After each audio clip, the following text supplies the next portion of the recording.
صلی اللہ علیہ وسلم نے فرمایا جب سالن بناؤ پانی اللہ کا دیا ہوا وافر ہے 2-4 چمچے اور پھینک دو پانی کے اور کیا ہوگا شوربہ بن جائے گا اس کو ڈالو پیالے میں اپنے ہمسائے تک پہنچا دو. آج کوئی یہ جسارت کرے گا؟ اگر لے کر بھی جائیں گے اگر انہوں نے غلطی سے اپنے سالن کا ٹور ہمارے یہاں بھیج دیا ہم اس کو پہلے دیکھا شکست نے اس میں نہ ہلدی ڈالی ہے نہ نمک ڈالا ہے نہ اس میں مسالہ ہے پرلے درجے کا شکست ہے. وہ اس کے پیالے کو دیکھتے ہوئے ہمارے تبصرے شروع ہو جائیں گے ہوں گے یا نہیں ہوں گے. اس لیے اب ہم نے وہ دینا ہی بند کر دیا کیونکہ مجھے پتا ہے میرا سالن ان کی شایان نشان نہیں ہے یہ جس معیار کے ہیں اس لیے اب وہ سارا نظام ہی دھرم برم ہو گیا. لیکن یہ وہ سالن کا پیالہ نہیں تھا یہ محبت کا پیالہ تھا جو اس گھر سے نکل کر اس گھر میں داخل ہوتا تھا پھر اس کے جواب میں محبت کا پیالہ اس گھر میں داخل ہوتا تھا تو یہ محبتیں تقسیم ہوتی تھی. آج ہے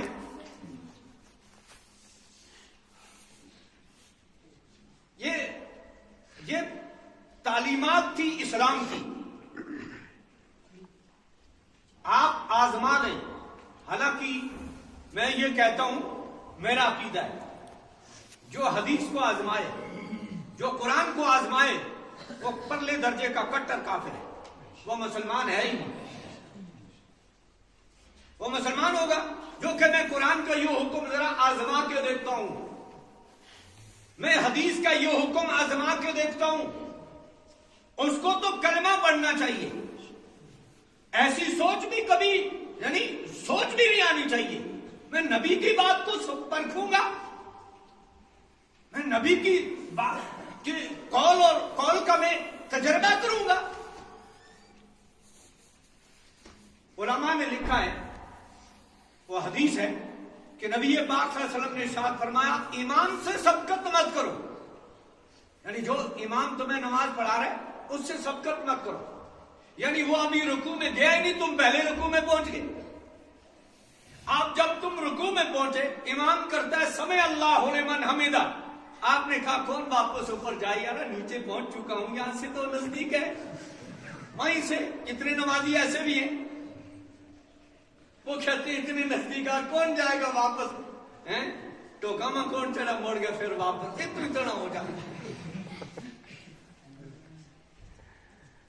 اب امام تو کر رہا ہے سمع اللہ لمن حمدہ مقتدی صاحب وہیں سے نیچے چلے گئے ابھی امام سجدے میں گئی نہیں یہ اس سے پہلے چلے گئے ابھی امام نے سجدے سے سر اٹھایا نہیں یہ پہلے ہی اٹھ کھڑا ہوا اس کو بڑی جلدی ہے. تو نبی علیہ السلام نے منع فرمایا آپ نے امام سے سبقت مت کرو وہ رکوع میں نہیں گیا تم پہلے چلے جاؤ وہ اٹھا ہی نہیں تم پہلے اٹھ جاؤ وہ ابھی سجدے میں گیا ہی نہیں تم پہلے چلے جاؤ وہ سجدے سے اٹھا ہی نہیں تم پہلے اٹھ جاؤ. منع کیا اس سے اور ساتھ میں خالی منع نہیں کیا ساتھ میں فرمایا تم اس بات سے نہیں ڈرتے ہو اگر تم ایسا کرو گے تمہارا چہرہ اللہ تعالیٰ گدھے کا بنا دے گا یعنی کھوتا جس وقت ہر سر اللہ تعالیٰ بڑا کر. ایک محدث ہیں ان کے پاس طالب علم آتے ہیں حدیث پڑھتے ہیں اور وہ حدیث پڑھاتے ہیں. ایک محدث حدیث کی تلاش میں ڈھونڈتے پتا چلا فلاں جگہ میں ایک بڑے عالم ہیں مولوی صاحب ہیں بڑی حدیثیں یاد ہیں میں جاؤں ان سے حدیثیں پڑھوں. پہنچے ان کی خدمت میں ملاقات ہوئی سلام ہوا سامنے پردہ ہے جس طرح غیر محرم عورت نہیں پردے کے اندر بیٹھتی اس طرح وہ محدث پردے میں بیٹھے تھے اور طالب علم کے سامنے بیٹھا سلام دعا ہوا کہا میں نے آپ کا سنا ہے میں حدیثیں پڑھنا چاہتا ہوں کہا ٹھیک ہے میں پڑھاتا ہوں حدیثیں پڑھائی اور اس کے بعد انہوں نے کہا کہ حضرت کافی وقت ہو گیا بہت حدیثیں آپ سے پڑھی لیکن ایک دن بھی آپ کا چہرہ نہیں دیکھا اب تو میں واپس جا رہا ہوں کم از کم آپ نے استاد گرامی قدر کا کی زیارت تو کر لوں.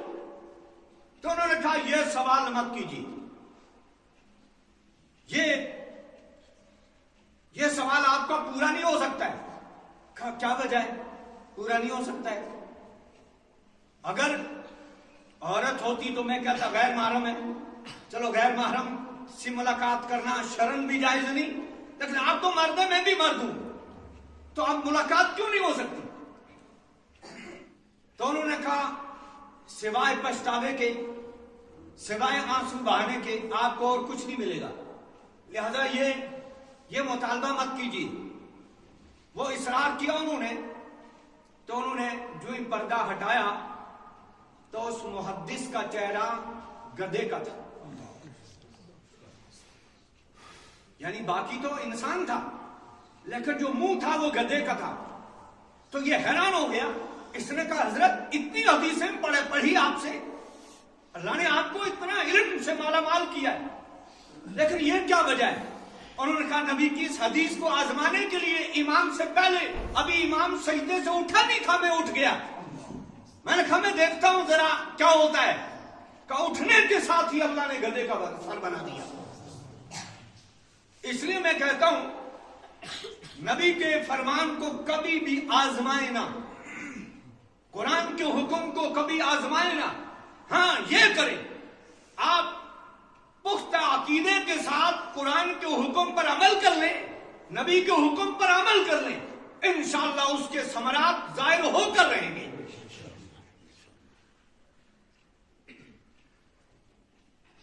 اس لیے آزمانے کی ضرورت نہیں ہے۔ ہمارا پرانا کیا تھا، آزمایا وہ آزمانو نہیں، کیا ہے؟ آزمایا وہ آزمانو نہیں، آزمایا کو پا گمانو نہیں، ہے کہ نہیں؟ آزمایا وہ آزمانو نہیں، آزمایا کو پا گمانو نہیں۔ تو نبی اکرم صلی اللہ علیہ وسلم ان کا ایک ایک فرمان، ایک ایک قول، ایک ایک فعل، وہ تو حقائق کا منبع ہے، اس کے لیے کوئی تجربے کی ضرورت ہی نہیں ہے۔ جناب نبی پاک صلی اللہ علیہ وسلم نے جو کچھ فرمایا تھا وہ دنیا میں ہو رہا ہے، اور آئندہ بھی جو کچھ مزید جو باقی ہے وہ بھی ہو کر رہے گا۔ شیخ الاسلام مفتی محمد تقی عثمانی صاحب دامت برکاتہ صنعاء یمن میں ایک دورے پر گئے، وہاں ایک دارالعلوم قائم ہوا ہے، مولانا عبد المجید زندانی دامت برکاتہ، انہوں نے وہ ادارہ قائم کیا تھا، اور وہاں کے فضلاء کی دستار بندی تھی، تو انہوں نے ورلڈ کے علماء کو اس میں مدعو کیا، اور اس کے ساتھ میں کچھ سائنسدانوں کو بھی دعوت دی۔ وہ سائنسدان مسلمان بھی تھے اور غیر مسلم بھی تھے، ان کو بھی دعوت دی اس جلسے میں۔ جب وہاں پہنچے تو مفتی صاحب نے آپ نے سفر نامے میں لکھی ہے وہ روداد، فرماتے ہیں کہ وہاں ایک سائنسدان تھا غیر مسلم، ان کو سٹیج پر بات کرنے کا موقع دیا اور ان سے کہا کہ آپ اپنے تحقیقاتی دنیا میں جو آپ کا دن رات کا مشغلہ ہے، آپ یہ بتاؤ کہ آج کی نئی تحقیق کیا ہے سائنسی دنیا میں، وہ اپنے تجربات ذرا اس مجمع کے سامنے رکھو۔ اور اس میں ورلڈ کے علماء ہیں، مکھن درجہ، مکھن طبقہ ہے امت کا، وہ بھی ہیں، طلبہ ہیں، عوام الناس ہیں، آپ ذرا اپنی تحقیقات پیش کرو۔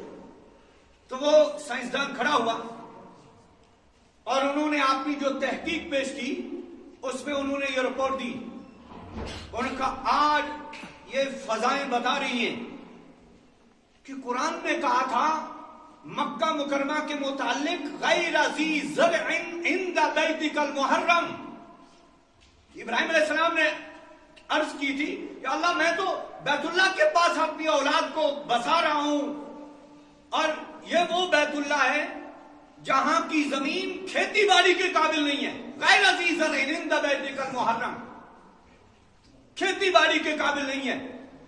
کہا یہ کائنات بتا رہی ہے، فضا بتا رہی ہے کہ مکہ میں ایک ایسا دور آنے والا ہے کہ یہاں یہ مکہ سرسبز و شاداب ہو جائے گا. جب انہوں نے یہ بات کی ان کو وہیں پر روک دیا گیا. روکنے کے بعد لائبریری سے مسلم شریف کا نسخہ نکالا, وہ نسخہ جو انگلش میں ٹرانسلیشن جس کی ہوئی تھی وہ نکال کر حدیث نمبر بھی نکال کر اس سائنسدان کے سامنے رکھ دی. اور جو ہی وہ پڑھنے لگا تو اس میں اللہ کے نبی نے فرمایا تھا اس وقت تک قیامت نہیں آئے گی جب مکہ مکرمہ میں عمارتیں پہاڑوں سے اونچی نہ ہو جائیں گی. اس وقت تک قیامت نہیں آئے گی, مکہ مکرمہ سرسبز و شاداب ہو جائے گا, بھاگ لگ جائیں گے. یہ صدیوں پہلے اللہ کے رسول کی پیشن گوئی تھی. سائنسدان کہتا ہے آج کی تحقیق ہماری ہے کہ ایسا ہونے والا ہے. اور اس کو مسلم شریف کا وہ نسخہ اس کے ہاتھ میں تھما دیا اور اس کے بعد کہا کہ ذرا اور پیچھے چلیں. آپ یہ جو مسلم شریف کا مصنف ہے امام مسلم, ذرا اس کی حالات زندگی پڑھیں. یہ پیدا کب ہوا, اس کتاب کب لکھی. جب اسے دیکھا تو وہ ایسے رہ گیا. اور کہتے ہیں کہ وہیں سٹیج پر ہی اس نے کلمہ پڑھا لا الہ الا اللہ محمد رسول اللہ صلی اللہ علیہ وسلم. کہ ہم جہاں آج پہنچ رہے ہیں اور مسلمانوں کا پیغمبر صدیوں پہلے وہاں کی پیشن گوئیاں کر کے چلے گئے ہیں. اور اسی طرح مفتی صاحب نے دوسرا واقعہ لکھا کہ وہاں ایک جگہ میں دو صحابی رضی اللہ عنہم, ابھی یہ طلبہ کچھ اشعار پڑھ رہے تھے صحابہ کرام کی شان میں. دو صحابہ وقت کے بادشاہ کو خواب میں آتے ہیں اور کہتے ہیں ہماری قبروں میں پانی آ گیا, ہمیں ذرا یہاں سے نکال دیجیے. وہ اس ملک کا بادشاہ بہت پریشان ہوتا ہے, علماء سے مشورہ کرتا ہے. بہرحال پہلے دن, دوسرے دن, تیسرے دن لگاتار یہ خواب میں آتے ہیں اور کہتے ہیں ہماری قبروں میں پانی آ رہا ہے. بہرحال علماء سے مشورہ کیا اور اس کے بعد فیصلہ یہ ہوا کہ اب ان کی قبر کھول کر ان کی قبریں اور ان کے مبارک میت کو منتقل کیا جائے. جب یہ معاملہ طے ہوا, اخباروں میں یہ خبر چھپ گئی اور کچھ لوگوں نے اس وقت حج کا موسم تھا, کچھ لوگوں نے تقاضا کیا تھوڑا سا اس ڈیٹ کو مؤخر کر دیا جائے تاکہ جو حج پر گئے ہوئے وہ واپس آ جائیں. بہرحال ان کی قبریں کھولی گئی کیونکہ 1450 سال پہلے کی شخصیات تھی, ان کی قبریں کھولی جا رہی جنہوں نے اپنی آنکھوں سے محمد رسول اللہ کی زیارت کی تھی, کلمہ نبی کی مبارک زبان سے سیکھا تھا, قرآن سیکھا تھا, حضور کے پاس بیٹھنے کی کہ وہ قیمتی لمحات سعادت کی وہ گھڑیاں ان کو نصیب ہوئی تھی. اب ان حضرات کی جب قبر کھولی گئی اتنا بڑا ہجوم تھا کہ وہاں سکرینیں فٹ کی گئی تاکہ مجمع سارے کا سارا ان کا تماشا دیکھے کہ 14 صدیاں پہلے نبی کے غلاموں کی حالت کیسی تھی.